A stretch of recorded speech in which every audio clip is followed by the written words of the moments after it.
deal 3 years ago, they don't have to pay us now. That's ignoring the 10 years of austerity they forced on us.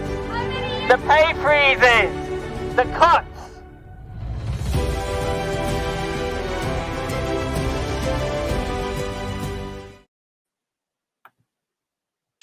Hi everyone, I'm Anthony Johnson and I'm a registered nurse and the lead organiser for Nurses United. I just want to start off by thanking both Real News for that video footage for that film, and also RomanSenykMusic and Pond 5 for the stock music that we included in that video too. Today is the anniversary of the UK's first lockdown, and what a year it's all been for all of us. Hundreds of thousands of us have been harmed by this pandemic. We struggled to access equipment, testing and tracing.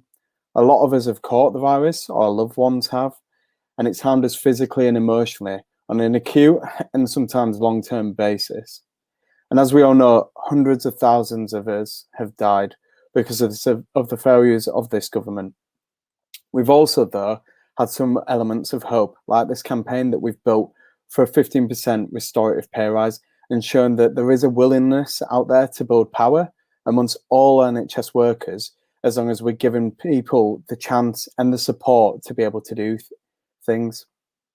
Which is why today's topic that we're going to talk about today is how do you get active within your unions, and how do we organise, and what even is organising in the first place?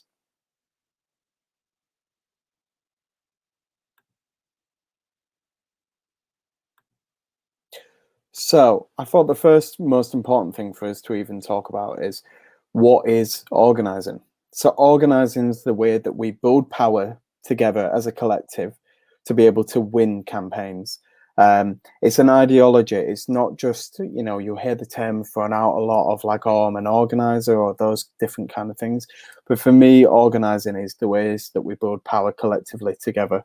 And so, like loads of different things out there, like you'll have different theories of healthcare, you definitely as well get different theories around the ways that we organise together. So you might hear certain community groups like charities talk a lot about community organising and how they're building power, like churches even do community organising because you're building power with your community.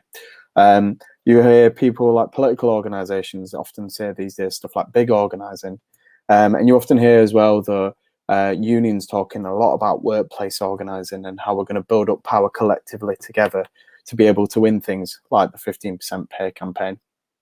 I think that we're probably going to come across a lot of different groups doing lots of different things and lots of different approaches for a 15% pay rise. And I think that that's important for us to acknowledge that that's fine. You know, we don't all need to agree on everything.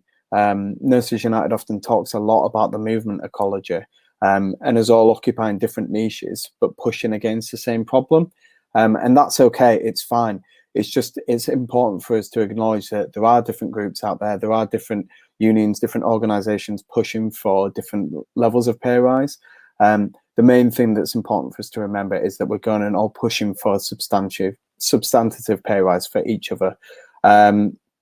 And so the thing that I just want to focus on a bit at the moment, though, is workplace organising and the importance of that. So workplace organising is about building power collectively in your workplaces. And it's really important then that this then establishes that you're not separate from your union. We hear a lot on the Facebook group and across all social media about how, you know, what are the unions going to do for us? And it's often like that Monty Python sketch of what are the Romans going to do for us? You know, you are the union. You are, as the members, are the people who democratically control it because they're all democratic organisations. So it's really important for you to get involved in it and get active and start going and taking more ownership of your unions, because when we start treating them as a service provider rather than a place where we're collectively going and building power together through our actions, through our membership, through the money that we invest in together so that we've got full-time staff to be able to support our ambitions as members. When we forget those things, that's when we end up in the situation where we are at the moment, where we've not had a substantive pay increase. So it's really important for people who are interested in organising and workplace organising and the campaign to get active within your unions, because that's the way that we manage to win power, but also win power to be able to get a 15% pay rise.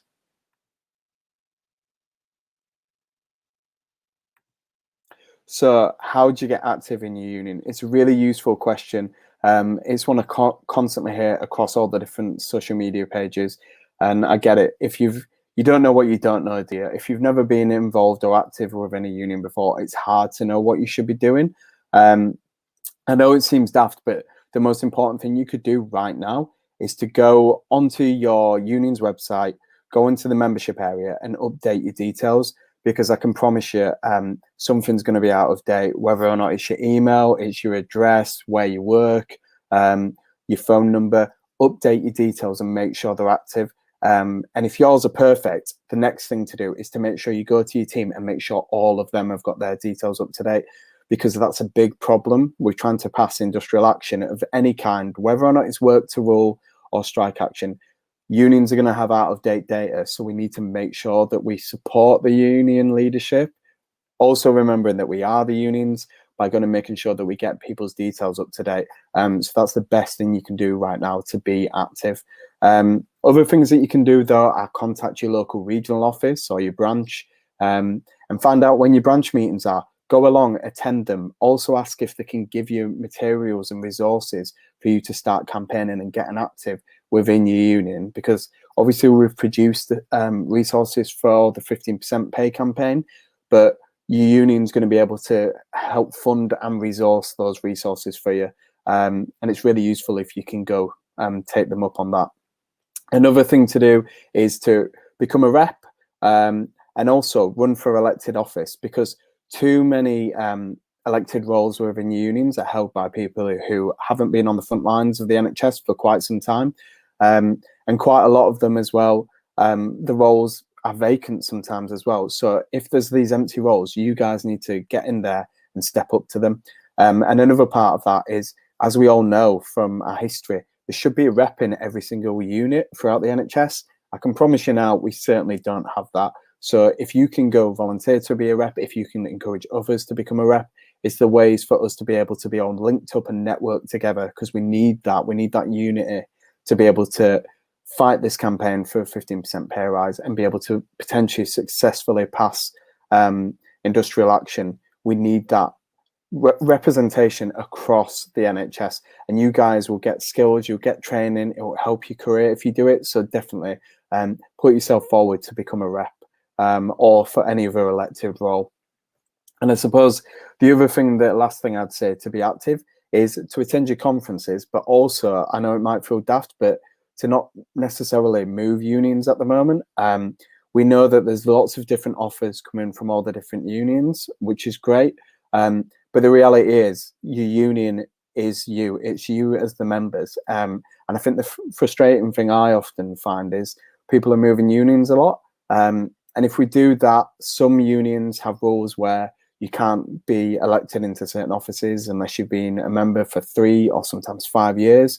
And so it only harms us being able to have the people that we need in the elected roles to be able to change things within the health unions. And this is what this campaign has the power to achieve. There's a lot of frontline NHS workers involved in it. And you guys, if you go get involved in all the different parts of the union, you attend your branch, you stand for elected roles, you become a rep, you guys can help shape the union, and you can shape it now as well by getting involved more in the 15% pay campaign, but also by going and doing all the things that I've just listed off. And if you want more advice, if you want to understand about how you can go do more, get more involved with the 15% pay campaign, join the WhatsApp groups, come along to the weekly pay meetings, because we can share advice and support about how you can get more involved in organising and get more active within your union. Because we're passionate about winning this pay rise, but also building power for all NHS workers. And the last thing you can do as well is come along to our rally on the 28th at 8 p.m. And come and listen to some of the speakers who have themselves been on industrial action and can tell you more about how you can get active, how you can get organised and build power for you to be able to achieve a substantive 15% restorative pay rise. Cheers for that. Thanks.